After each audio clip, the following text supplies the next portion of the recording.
আসসালামু আলাইকুম everyone, welcome to a new vlog. আজকে যাচ্ছি আনিবার একটা ড্রেস চেঞ্জ করার জন্য। এটা হচ্ছে আমরা ইয়েলো থেকে নিয়েছিলাম, বাট ওইটা 2 বছরের হলেও আনিবার মাথা দিয়েই ঢুকছিল না, সো এটা চেঞ্জ করতে আসছি। কোহিনুর সিটির গ্যারেজ হচ্ছে আন্ডারগ্রাউন্ড, জঘন্য অবস্থা, লিফট থাকে না, কিছু না, হেঁটে হেঁটে উঠা লাগে। এরপর চলে গেলাম ইয়েলোর শোরুমে, ওদেরকে বললাম আমাদের প্রবলেম হচ্ছে। এরপর আমি ঢুকতে এই ড্রেসটা চোখে পড়লো, যেটা আনিবার হাতে এখন। আর এই সাইডে হচ্ছে এই যে হোয়াইট কালারের ড্রেসটা, এটা হচ্ছে আমরা আনিবার জন্য নিয়েছিলাম। এটার আসলে ডিজাইনটাই ফল্টি, এখানে হচ্ছে 4 বছরের যেটা, সেটাও আনিবার মাথা দিয়ে ঢুকছে না, এরকম একটা অবস্থা। তো লাস্টে আর কি করা, 1000 টাকা এক্সট্রা দেওয়া লেগেছে। এরপর হচ্ছে আরেকটা ড্রেস আমরা আনিবার জন্য নিলাম। ড্রেস নেওয়ার পর সে প্যাকেটটা হচ্ছে নিজের হাতে কোনোভাবেই রাখে না, কারণ জানে এটা তার ড্রেসের প্যাকেট। এরপর একটু টুকটাক জিনিস দরকার ছিল, শপিং ব্যাগে গেলাম। কি মা? ও আচ্ছা আচ্ছা, যাবে তো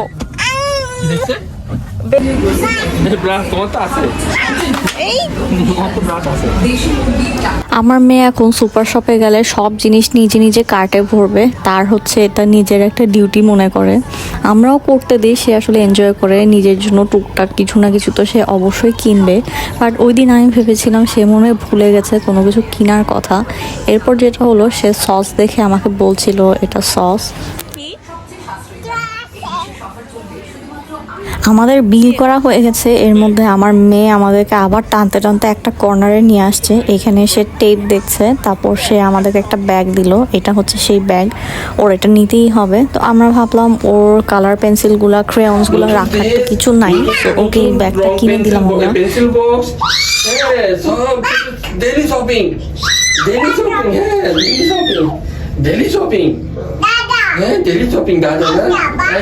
আমার মেয়ে তার পাপাকে বোঝানোর ট্রাই করছে এটা বাসা, আর বাসায় আসলে হচ্ছে দাদার কাছে যেতে হয়। তার একটা অভ্যাস, যে কোনো কিছু কিনুক, একটা ক্লিপ কিনলেও হচ্ছে দাদাকে দেখাবে। দেন আম্মু হচ্ছে আনিবার জন্য কিছু প্রোডাক্ট অর্ডার করেছিল, তার মধ্যে একটা জিনিস অর্ডার করেছিল, সাথে আবার 2টা পেয়েছে। এটা হচ্ছে কালার ম্যাজিক বুক, আর পাশে হচ্ছে একটা ট্যাবের মতো আছে বাচ্চাদের, ওটা এখন আমরা খুলি নাই। এটা হচ্ছে খুব সুন্দর একটা বই, এটা আমি আপনাদেরকে পরে আরেকদিন ভিডিও করে দেখাবো। এটা হচ্ছে একটা বই, বাট প্রেস করলে এটাতে হচ্ছে সেন্সর আছে, কথা বলে। এরপর আমরা একদিন হচ্ছে আম্মুকে অফিস থেকে আনতে গিয়েছিলাম, আসার সময় আনিবাকে বাদাম কিনে দিলাম। ও আসলে কোনো কিছুই খাচ্ছিল না, বাট দেখলাম চীনা বাদামটা পছন্দ করে। আর এরপর বাসায় এসে সে হচ্ছে বাবলস নিয়ে খেলছিল। আসলে আনিবাকে নিয়ে আমার অ্যাক্টিভিটি মানে কি করি না করি আমি মাঝে মাঝে নিজেই চিন্তা করে কুল পাই না।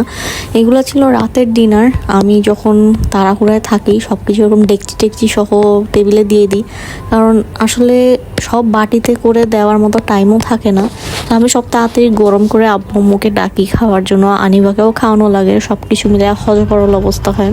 এটা অন্য আরেকটা দিনের সকালের ভিডিও। আমরা হচ্ছে আম্মুকে অফিসে দিতে গিয়েছিলাম, আসার সময় সিআরবি দিয়ে আসার সময় এত সুন্দর লাগে গাছ টাছগুলো। এগুলো আসলে অনেক পুরানো গাছ, এগুলো প্রায় 150 বছর আগের গাছ এক একটা, আপনারা দেখলেই বুঝতে পারবেন কি বিশাল বিশাল গাছগুলা। সো এই তো আম্মুকে হচ্ছে অফিসে দিয়েছিলাম, আগের ক্লিপ পরে চলে আসছে। বাট এই তো বাসায় আসার পর হচ্ছে আবার আনিবাকে একটু খাওয়ানোর চেষ্টা করলাম। আমার মেয়ে তো কোনো মতে কোনো কিছু খাবে না। তারপর আনিবা আমাকে বললো মাম্মা কাটি কাটি, তো ও হচ্ছে ওর সবজি কাটতে বসছে, সে রান্না বান্না করবে, সে আমাদেরকে রান্না করে খাওয়াবে, বাট সে খায় না। দেন ওই দিন দুপুরে হচ্ছে আমরা আবার একটু বের হয়েছিলাম, দুপুরে রোদ ছিল অনেক বেশি। আমরা ড্যাজলে গিয়েছিলাম একটু। আমার হাজব্যান্ডের হঠাৎ করে মাথায় ঢুকলো তার একটা ফোন লাগবে, এবং সেটার রিজন কি আপনারা শুনলে হাসবেন। তার হচ্ছে একটা ফোনে কাজ হচ্ছে না, সেজন্য তার আরেকটা ফোন লাগতেছে। তো আর কি করা, জামাইরা তো বউদের কথা কোনো কালেই শুনে না, কারণ বউদের কথা শুনলে তো জামাইরা নিজেদেরকে আর ছেলে মানুষ মনে করে না। তো যেটাই হোক, সে ফোন কিনতে আসছে, আমিও পিছিয়ে পিছিয়ে আসছি চিল্লাচিল্লি করে, যেহেতু লাভ নাই, সে যেহেতু কথা শুনবে না, তাই আমিও আসছি ভিডিও করার জন্য। দেন ওখানে হচ্ছে আমরা গ্লাস প্রোটেক্টর লাগাতে আসছি উপরে। ড্যাজেল থেকে ফোন কিনা হয়ে আমার হাজব্যান্ডের যখন শান্তি হইলো, এরপর আমরা নিজেরা আবার গেলাম হচ্ছে কিডজিতে গিয়ে আনিবার জন্য খেলনা কিনতে গেছি। এবং ম্যাডাম আমার যে খেলনাটা পছন্দ করেছিল সেটা একটু নোংরা টাইপের লাগছিল, আর পিসও ছিল না। কিডজিতে অনেক টাইপের খেলনা আছে, বাট আমার মেয়ের হচ্ছে যেটা পছন্দ হয়েছে সে ওইটাই নিবে। তারপর হচ্ছে সেম টাইপের আরেকটা খেলনা পাওয়া গেল, কারণ যেটাও পছন্দ করেছিল ওইটাতে হচ্ছে অনেক ময়লা লেগেছিল, আর ওইটা এক পিসই ছিল। এরপর এই খেলনাটা বের করলো, এরপর এটা হচ্ছে আমরা ফাইনাল করলাম এটাই নিব। আনিবা মহা খুশি, খেলনার প্যাকেট হাতে নিয়ে মহা আনন্দে সে হচ্ছে এখন বাসায় যাচ্ছে। এবং তার হচ্ছে সেদিন ঘুম টুমের পুরো 12টা অবস্থা, সে ঘুমাই নেই বাসায়, যে এরপর এটা দিয়ে এমন খেলা শুরু করেছে। বাসায় এসে লিফটেও সে এটা ধরে দাঁড়ায় আছে। এটা কি? ফিশ। এটা খেলনা। এটা পাপা কিনছে।